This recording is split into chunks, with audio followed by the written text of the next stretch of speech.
voudrais, à travers cette vidéo, donner mon avis sur la décision du Burkina qui est de voir partir sur son sol les forces françaises. Et moi, l'éléphant d'Afrique, la fois dernière, j'ai fait une vidéo.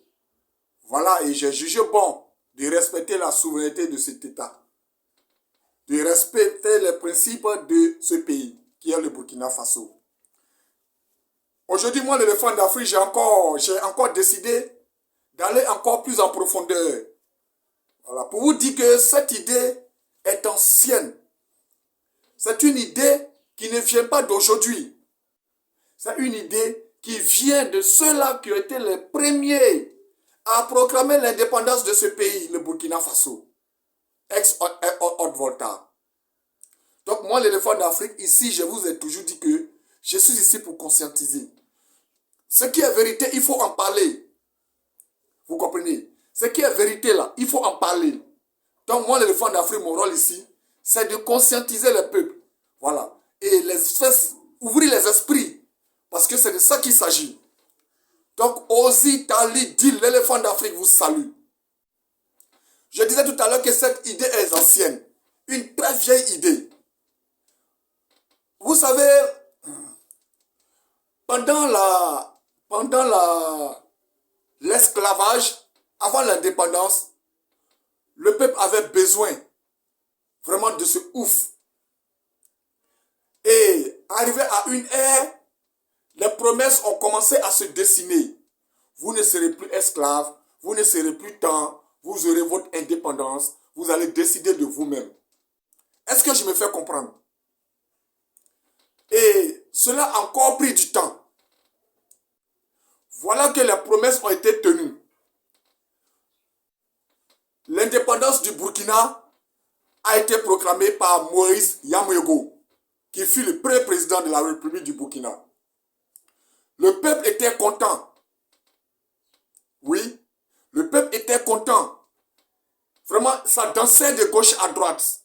C'était aller montrer à distance la maison qui ne pouvait pas approcher pendant l'esclavage, pendant le temps de la colonisation.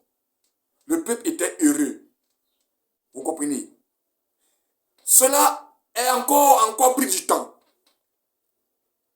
Maurice Yamoyogo est toujours resté radical et catégorique. Il a demandé à ne pas avoir de bases militaires sur le sol burkinabé. Ses frères africains ont refusé.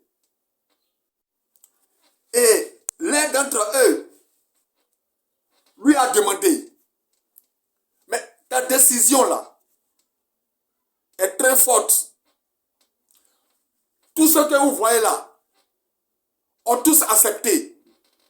Mais pourquoi toi, tu refuses qu'il n'y ait pas de base militaire ici au Burkina? Maurice Yamoyogo a répondu quoi?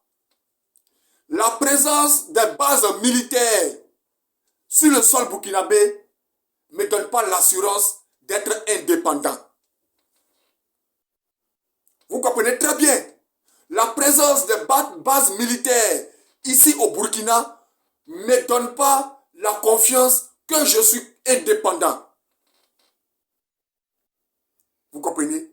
Donc cette idée-là est là-bas au Burkina dans les esprits de génération en génération. Thomas Sankara est venu, l'idéologie. Donc, moi l'éléphant d'Afrique, quand je demande aux gens de respecter ce que le Burkina dit là, c'est parce que cela ne vient pas d'aujourd'hui. Depuis le début, Maurice Yamoyogo a refusé les bases militaires au Burkina. Donc si aujourd'hui, le jeune...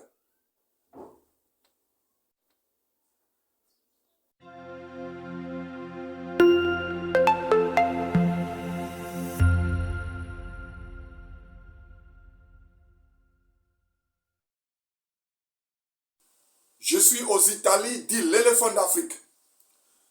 Le départ de la force française au Burkina. Moi, l'éléphant d'Afrique, je voudrais donner mon avis. Parce que ce sujet, longtemps que j'en parle. Il faut dire qu'il est arrivé un moment où moi, l'éléphant d'Afrique, j'ai décidé de faire des vidéos afin d'interpeller l'État français, afin qu'elle ne prenne des décisions de revoir, qui était de revoir, voilà, la manière que les Africains ont reçu leur indépendance. Voilà, les conditions de décolonisation, là. Moi, l'éléphant d'Afrique, j'ai crié haut et fort. Et j'ai même fait la révélation où j'ai dit que il y a un vent qui est en train